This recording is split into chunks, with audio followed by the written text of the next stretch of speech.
नमस्कार मित्रों, जय हिंद, वंदे मातरम। मैं हूं चंद्रवर्धन और वेदुआरा ऑनलाइन स्मार्ट लर्निंग में आपका हार्दिक अभिनंदन है। दोस्तों, पिछले वीडियोज में हम लोग नवपाषाण काल के बारे में पढ़ रहे थे और मैंने आपको बताया था कि इतिहास यदि पढ़ना है तो पिछले वीडियोज से आपका लिंक होना चाहिए।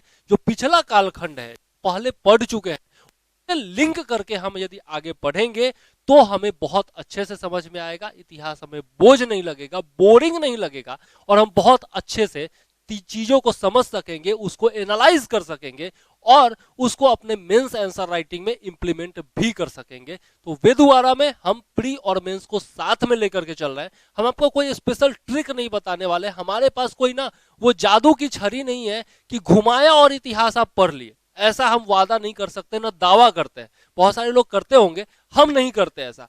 हम आपको एक एक चीज ऐसे समझाते हुए चलेंगे कि आप खुद एनालाइज करेंगे चीजों को और खुद अपने शब्दों में मेंस आंसर राइटिंग भी कर सकेंगे। और पीटी में जो फैक्ट्स पूछे जाते हैं वहां पर भी आप निश्चित तौर पर अपना आंसर लगा पाएंगे। यहां तक कि मैंने पिछले वीडियोज में भी बताया था कि कुछ क्वेश्चंस ऐसे होते हैं जहां पर आपको दो आंसर में कंफ्यूजन हो जाएगा, दो ऑप्शन में कंफ्यूजन हो जाएगा और वहां पर जो आपने अपने दिमाग में रिटेन कर रखा है, जो आपने रिवीजन कर रखा है और जो एनालाइज किया है विभिन्न परिस्थितियों को, विभिन्न फैक्ट्स को, विभिन्न तथ्यों को, वही आपके काम आएगा। क्योंकि अंधेरे में तीर हमें नहीं चलाना है, हमें निगाहें अपने लक्ष्य पर रखनी है। अर्जुन की तरह मछली का आंख साधना है और फिर निशाना लगाना है। ठीक है, तो चलिए आगे थोड़ा सा हम लोग देख लेते हैं। पिछले वीडियोज में हम लोग नवपाषाण काल के बारे में पढ़ चुके हैं, जानकारी ले चुके हैं, ओवरव्यू ले चुके हैं और विभिन्न स्थलों पर भी हम लोग गए थे। वहां पर हम लोगों ने देखा कि कहां से क्या क्या साक्ष्य प्राप्त हुए हैं। ठीक है, और विभिन्न बहुत सारी चीजें मैंने आपको बताई थी। भारत के नए वाले मैप पर मैंने बता दिया था। आज इस वीडियो में हम लोग चलेंगे और थोड़ा सा भारत का जो आपका मैप है, जो अखंड भारत का मैप है, जिसमें आपका पाकिस्तान, बांग्लादेश, ये सब, बर्मा वगैरह जितना भी है, वो सब भारत के अंदर ही आपको दिखाई देगा। उस कालखंड का ये मैप है।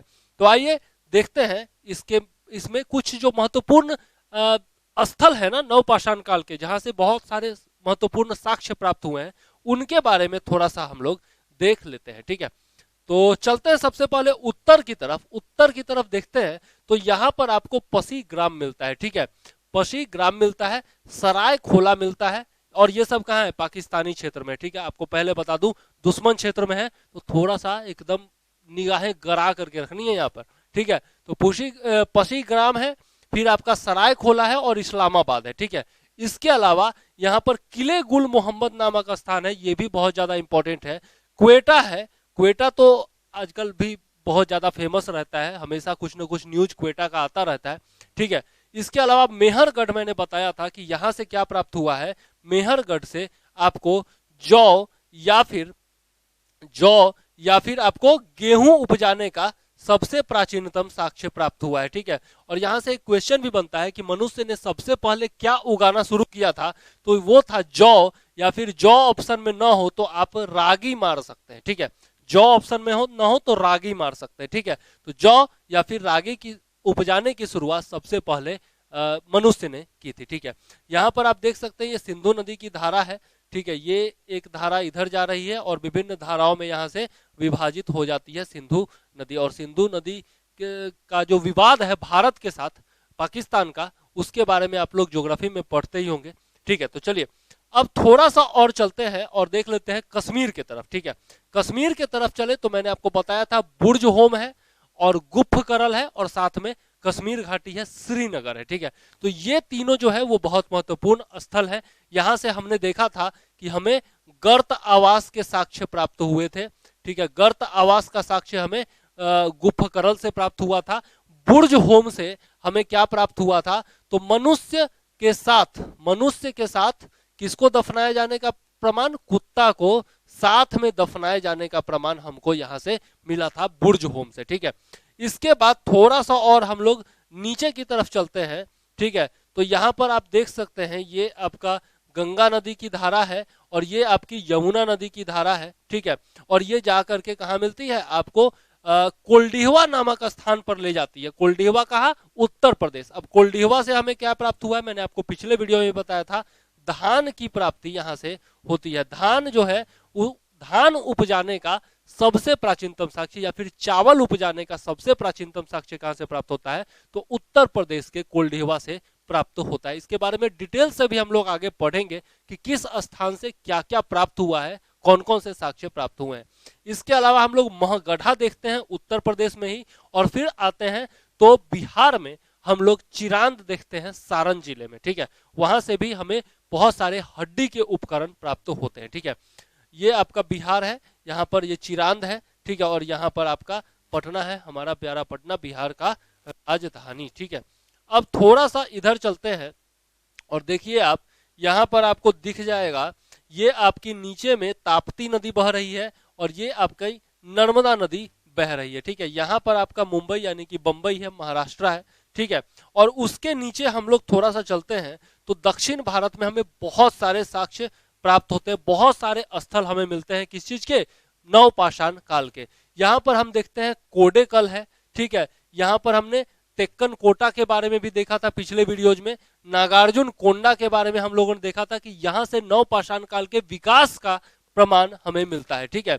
इसके अलावा टरडाल है, कृपगाल है, हल्लूर है, ठीक है। ब्रह्मगिरी के बारे में हम लोगों ने देखा था, पलगांव है, ठीक है। संगन कल्लू हम लोगों ने देखा था, मस्की देखा था, और मस्की जो है ना बहुत ज्यादा इंपॉर्टेंट है, ठीक है।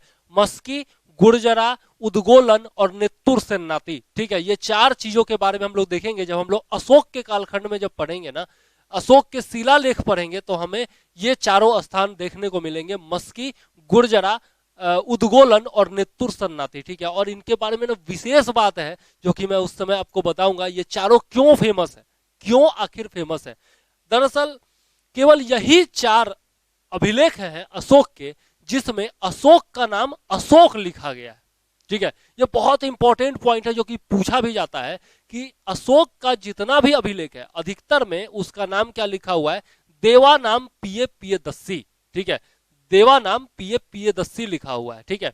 लेकिन ये जो चार स्थान है, मस्की, गुर्जरा, उद्गोलन और नेत्तुर सन्नाती, यहाँ पर अशोक का नाम अशोक ही लिखा गया है, ठीक है। तो ये बहुत इंपॉर्टेंट फैक्ट है जो कि आपको याद होना चाहिए। तो मस्की के बारे में हम लोग देखेंगे, फिलहाल मस्की को हम लोग देख रहे हैं नवपाषाण कालीन स्थल के रूप में, ठीक है। इसके अलावा हम देखते हैं तो टी नरसीपुर है, ठीक है। फिर आपका यहाँ पर पैपमपल्ली देख रहे हैं, थोड़ा सा नाम दक्षिण भारत का होता है जो कि उत्तर भारतीयों के लिए याद रखना मुश्किल होता है, लेकिन फिर भी महत्वपूर्ण स्थान है तो याद जरूर रखना है, ठीक है। यहाँ पर आप चेन्नई मद्रास देख सकते हैं, ठीक है। पिछले वीडियोज में हम लोगों ने और भी बहुत सारे जगह देखे थे, यहाँ पर आप भुवनेश्वर देख सकते हैं, ठीक है, ओडिशा में। यहाँ पर हम लोगों ने कुचाई देखा था, ठीक है। फिर वारूडीह देखा था, ठीक। यहाँ पर आप कोलकाता देख सकते हैं, और फिर हम लोग ऊपर की तरफ चलते हैं तो यहाँ पर असम में हम लोग देखते हैं दाउजली हेडिंग, जो कि हम लोगों ने पिछली बार भी देखा था, दाउजली हेडिंग जो कि बहुत महत्वपूर्ण स्थान है, ठीक है। यहाँ पर सेस्व गिरी है, वो भी हम लोग देखते हैं, और ऊपर में आप ये गुवाहाटी का क्षेत्र देख सकते हैं। तो इस प्रकार से हम लोगों ने भारत का जो पुराना मैप था उसमें भी बहुत सारे जगह देख लिए हैं। अब हम लोग चलते हैं और थोड़ा सा देखते हैं नवपाषाण कालीन औजारों के बारे में, ठीक है। विभिन्न जो औजार हैं उनकी तस्वीरें आप यहाँ पर देख सकते हैं, आपको यहाँ पर हैंड एक्स जैसा आपको दिख जाएगा। औजारों की बात की और ये थोड़ा सा हिलने लगा है ना, तो जैसे ही मार काट की बात होती है ना दुनिया हिलने लगती है, इसलिए आप लोग मार काट से दूर रहिएगा, हिंसा से हमेशा दूर रहिएगा। जरूरत पड़े तो जवाब जरूर दीजिए, मतलब छेड़ोगे तो छोड़ेंगे नहीं, वो वाला मैटर, लेकिन किसी को छेड़ने मत, मतलब लड़ाई ठानिए मत, ठीक है। चलिए, तो ये आपको हैंड एक्स दिख रहा होगा, लकड़ी का इसका बेस है और उसमें क्या लगा हुआ है, पत्थर लगा हुआ है, चिकना पत्थर, ठीक है। ये आप देख सकते हैं, ये भी आपका हैंड एक्स टाइप का ही दिख रहा है, ठीक है। ये आपका एक पत्थर को नुकीला बनाने का कोशिश किया गया है और उससे भी बहुत सारी चीजें हो सकती हैं। ये आपका एक कह सकते हैं आप वो हथौड़े के रूप में यूज करने के लिए, ये भी आपका लकड़ी का बना हुआ है और इसमें ये पत्थर लगाया गया है, ठीक है। तो बहुत सारे और भी औजार आप देख सकते हैं। यहाँ पर आपको तीर का आपको अग्रभाग दिख रहा है, तीर का अग्रभाग, ये जो है ये सब जो है तीर के आगे लगाए जाने वाले भाग है या फिर भाला के आगे लगाए जाने वाले भाग हैं, जिनको कि फेंक करके या फिर तीर को धनुष से छोड़ करके जानवरों का शिकार किया जाता होगा, ठीक है। तो ये सब जितने भी औजार आप देख रहे हैं इन्हीं के बारे में थोड़ा सा हमें पढ़ना है, ठीक है। तो आइए देख लेते हैं नवपाषाण काल के औजारों के बारे में, ठीक है। यद्यपि हथियार और औजार पत्थर के ही बने थे, मैंने आपको पहले भी बताया कि हथियार और औजार जो है वो पत्थर का ही बना है, तभी तो इसको स्टोन एज कहा जाता है, तभी तो इसको पाषाण काल कहा जाता है ना, लिथिक एज कहा जाता है, नियोलिथिक एज कहा जाता है ना। तो पत्थर का ही औजार हुआ करता था, लेकिन उनको घिसने की परंपरा शुरू हो चुकी थी और उन पर पॉलिश की जाने लगी थी। ठीक है, तो विविधता, कुशलता और सौंदर्य जो है वो औजारों में पाया जाने लगा था। इनका निर्माण करने वाले किसी दूसरी प्रजाति के पुरुष थे ऐसा माना जाता है, और जिनको स्पेशल नाम दिया गया है प्रोटो एस्ट्रोलॉइड। ठीक है, प्रोटो एस्ट्रोलॉइड, तो ये जो है आपको याद रखना चाहिए। ठीक है, प्रोटो एस्ट्रोलॉइड। नेक्स्ट, औजारों को घिसकर चिकना और पॉलिशदार बनाया जाने लगा था। नवपाषाणकालीन औजारों एवं हथियारों पर या तो संपूर्ण भाग पर पॉलिश होता था, या तो पूरे पूरे भाग पर पॉलिश होता था, या फिर केवल किनारों पर पॉलिश होती थी। ऊपरी और निचला जो किनारा होता था केवल उस पर पॉलिश हुआ करता था, ताकि उनको नुकीला बनाया जा सके और उनसे काम लिया जा सके। ठीक है, अब थोड़ा सा और यदि हम लोग इसको बड़ा करके देख लेते हैं, ठीक है, थोड़ा सा यदि बड़ा करके देख, तो जहां पूरा पाषाण, ये बहुत इंपॉर्टेंट पॉइंट है, यहां पर पहले ही मैं यहां पर भी आई लिख देता हूं। ठीक है, क्योंकि यहां पर तुलना की गई है कि अलग अलग कालखंडों में औजार किस किस चीज के बनाए जाते थे। तो जहां पूरा पाषाणकालीन उपकरण जो है वो क्वार्टजाइट नामक पत्थर का बनाया जाता था, वहीं पर मध्य पाषाणकालीन सामग्री जो है वो कैल्सेडोनी, जैस्पर, चर्ट और ब्लड स्टोन से बनाया जाता था। वहीं पर हम देखते हैं नवपाषाण काल का मानव अपने औजारों के लिए मुख्यतः किस चीज का उपयोग करता था? अच्छे दाने के गहरे हरे रंग के ट्रैप का उपयोग किया था। मतलब पत्थर का ही बनाया जाता था, लेकिन अलग तरह का पत्थर हुआ करता था। ठीक है, क्वार्टजाइट नहीं होता था, जैस्पर, चर्ट इत्यादि, कैल्सिडोनी इत्यादि नहीं होता था, अलग तरह का पत्थर का इस्तेमाल यहाँ पर किया जाने लगा था, और हरा रंग का एक ट्रैप टाइप का होता था जिसका उपयोग किया जाता था। ठीक है, अगर हम लोग प्रमुख औजारों की बात करें तो कौन कौन से औजार हमें देखने को मिलते हैं, थोड़ा सा उस पर नजर डाल लेते हैं। हमें कुल्हाड़ियां देखने को मिलती है, चाकू है, तीर है, ओखली है, पीसने के औजार इत्यादि हैं, मूसल है, स्क्रैपर है, खाल या मांस मज्जा निकालने के लिए ये सब जो है काम आता था। ठीक है, हम लोग यहाँ पर सारे औजारों को देख चुके हैं कि अलग अलग तरह के औजार पाए जाते थे। यहाँ पर आप देख सकते हैं, हमने कुल्हाड़ी भी देखा है ना, हम लोगों ने स्क्रैपर वगैरह भी देखा, यहाँ पर हथौड़ा टाइप का औजार भी देखा। यहाँ पर हम लोगों ने देखा कि जो तीर का अगला भाग हुआ करता था वो किस प्रकार का हुआ करता था। ये आपका चाकू हम लोगों ने देखा था। अलग अलग तरह के औजार हम लोगों ने देखे ही थे। ठीक है, तो अब इसके बारे में ज्यादा तस्वीरें दिखाने की जरूरत नहीं है, तस्वीर तो आप लोग देख ही चुके हैं। अब थोड़ा सा तस्वीर का एनालिसिस भी देख लो। ठीक है, तो पॉइंटर जो होता था वो तीखा और नुकीला अस्त्र होता था जो कि शिकार के काम आता था, तथा ये औजार तीर अथवा भाले के नोक का भी काम किया करते थे। ठीक है, तो ये क्या होता था?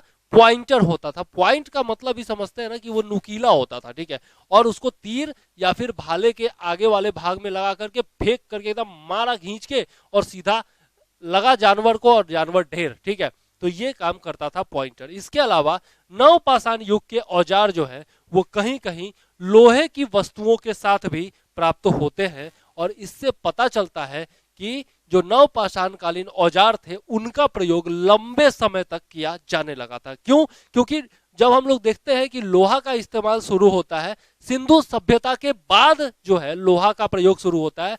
वैदिक सभ्यता की जब शुरुआत होती है, वैदिक काल की शुरुआत होती है उस समय, या फिर आर्यों का जब भारत में आगमन होता है उस कालखंड में लोहे का प्रयोग शुरू होता है। ठीक है, और उस कालखंड तक, इतने सालों बाद तक अगर पत्थर के औजार हमें प्राप्त हो रहे हैं लोहे के औजार के साथ, इसका मतलब है कि बहुत समय तक नवपाषाण कालीन औजारों का प्रयोग हुआ करता था। ठीक है, तो मुझे लगता है कि अब ये हमारा लास्ट स्लाइड था। अगले वीडियोज में हम लोग इसके बारे में, नवपाषाण काल के बारे में और भी बहुत सारी चीजें पढ़ेंगे। फिलहाल इस वीडियो को यहीं पर करते हैं समाप्त। एक एक चीज को समझते हुए चलिए, एक दूसरे से लिंक बना करके चलिए, और इतिहास जो है ना ऐसे ऐसे चुटकियों का खेल हो जाएगा आपके लिए। प्री का भी एग्जाम देंगे आप, मेंस का भी एग्जाम देंगे, और बहुत अच्छे नंबरों से पास होंगे। एग्जाम कोई बड़ी चीज नहीं होती दोस्तों, एग्जाम आपका निकल ही जाएगा। वो कहा गया है ना, बेटा काबिल बनो, सफलता झक मार के पीछे आएगी। तो बाबा रणछोड़ दास का ये कथन जरूर याद रखिए, और वायरस जैसे गुरुओं से बच के रहिए। ठीक है, फिलहाल मुझे दीजिए इजाजत। जय हिंद, वंदे मातरम।